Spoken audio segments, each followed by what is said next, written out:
네, 일단 오늘 같은 경우에는 양대 시장이 뚜렷한 움직임을 보여주지 못하면서 코스피 같은 경우에는 그래도 상승세, 코스닥은 소폭이나마 하락세를 보여주면서 코스피가 코스닥 대비해서 선전을 하고 있는데요. 최근의 흐름을 보자면은 코스닥이 코스닥 시장 대비해서 상대적으로 선전을 했었죠.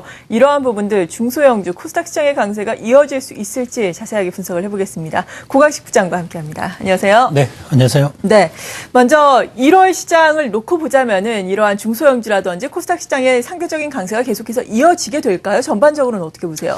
일단 결론부터 말씀을 드리면 유가증권 시장이 안 좋은데 코스닥의 중소형주가 계속 올라가기는 쉽지는 않을 것 같습니다. 네. 물론 이제 최근에 우리 코스피 시장이 급락했던 원인 중에 가장 큰 원인이 역시 삼성전자라든가 현대차 그 실적 둔화에 대한 우려감이 시장에 좀 지배적으로 좀 영향을 미쳤던 것 같고요. 여기에 이제 기관하고 외국인들, 특히 외국인들이 새해 들어서 이틀에 거쳐서 한 6천억 정도 순매도를 했거든요.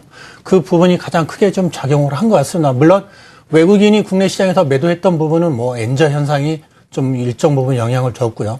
특히 4분기 실적 둔화에 대한 우려감이 시장에 지속적으로 좀 작용을 하고 있는 것 같습니다.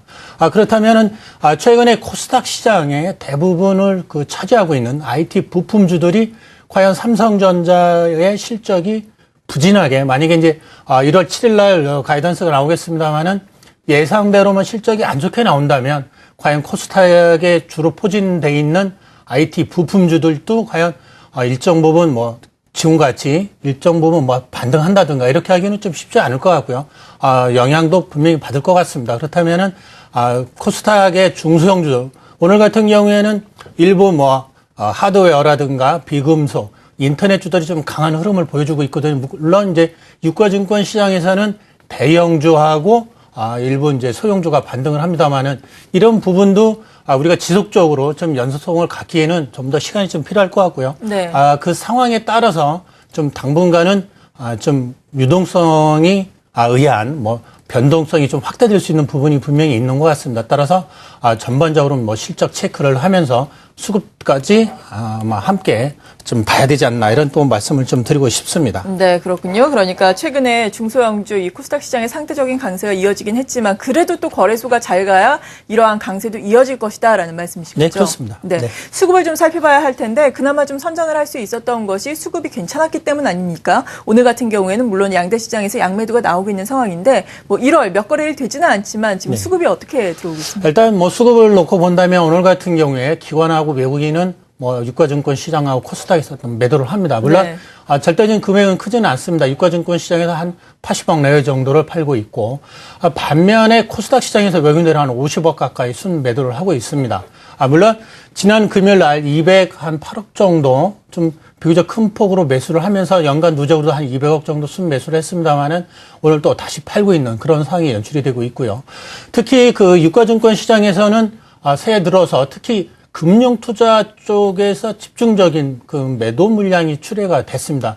금융투자는 역시 증권사라고 할 수 있겠는데요. 특히 연기금에서 한 1,200억 정도로 순매수를 했습니다만은 금융투자 쪽에서 좀 차익 실현성 매물이 출회되면서 좀 수급이 흐트러지는 그런 모습이었고요. 네. 다만 이제 외국인들은 유가증권사 6천억 이상 순매도를 했습니다만은 좀 더 외국인들 입장에서는 좀 4분기 실적을 체크하고 넘어가려고 하는 경향이 뚜렷하게 나타나고 있는 것 같습니다. 물론 여기에는 4분기 실적 둔화에 대한 부분이 가장 크게 영향을 미칠 것으로 좀 보여지고 있고, 더불어서, 엔화 약세가 또 네. 우리의 좀 일정 부분 영향을 미치고 있는 것이 아닌가 이렇게 보여지고 있습니다. 전체적인 자금 플로우로 놓고 본다면 선진국 쪽으로의 자금 유입은 지속적으로 좀 진행이 되고 있고요.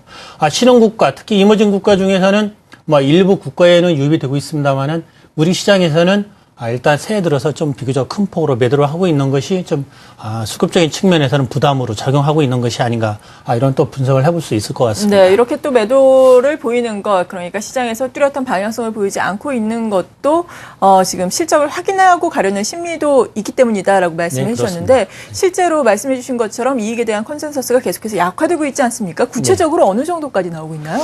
일단 준비된 그림을 잠시 한번 보시면은 최근에 주요 우리 국내 상장돼 있는 기업들의 일단 영업이익 추정치가 지속적으로 좀 하향, 좀 세를 좀 보여주고 있습니다. 4, 4분기 전체적으로 한 영업이익만 놓고 본다면 역시 그 시간이 지날수록 좀 하향 조정세가 좀 나타나고 있는 부분이 지금 연출이 되고 있고요. 네. 전반적으로는 한 10월 초 대비 한 9% 정도 하향 또 조정이 됐습니다. 당기 순이익도 한 9.6% 정도 하향 조정이 되는 그런 모습이 나타나고 있고요. 특히 무엇보다도 그 시가총액 1, 2위인 삼성전자하고 현대차에 대한 실적 둔화, 하향 조정폭이 좀 상대적으로 비중이 크다는 부분은 역시 좀 부담으로 좀 작용을 하고 있는 것 같고요. 따라서 외국인들이 지난주 뭐 이틀에 거쳐서 지속적으로 매도를 했습니다만은 특히 전기 전자 업종에 대해서 큰 폭의 매도, 특히 기관도 한 2,600억, 외국인도 이 상당한 수준을 매도함으로 인해서 지수가 우리 좀 비교적 좀 크게 하락한 것이 아닌가 이렇게 또 분석을 해볼 수 있을 것 같고요. 올해 전체적인 삼성전자의 단기 순이익은 한 33조 한 1,000억 정도가 예상이 되고 있고, 현대차 같은 경우에는 9조 4천억 정도가 되는데요. 지난해 대비했을 때는 한 6.7% 정도 성장할 것으로 일단 예상이 됩니다. 물론 이제 4, 4분기, 지난해 4, 4분기 실적에 대한 역시 하향 조정세가 지속되면서 좀 부담으로 작용을 하고 있는데, 무엇보다도 최근에 그 엔저 현상에 의한 영향을 더 받을 것으로 예상이 됩니다. 따라서 외국인들에 의한 매도세도 좀 더 좀 진행이 될 것 같고요.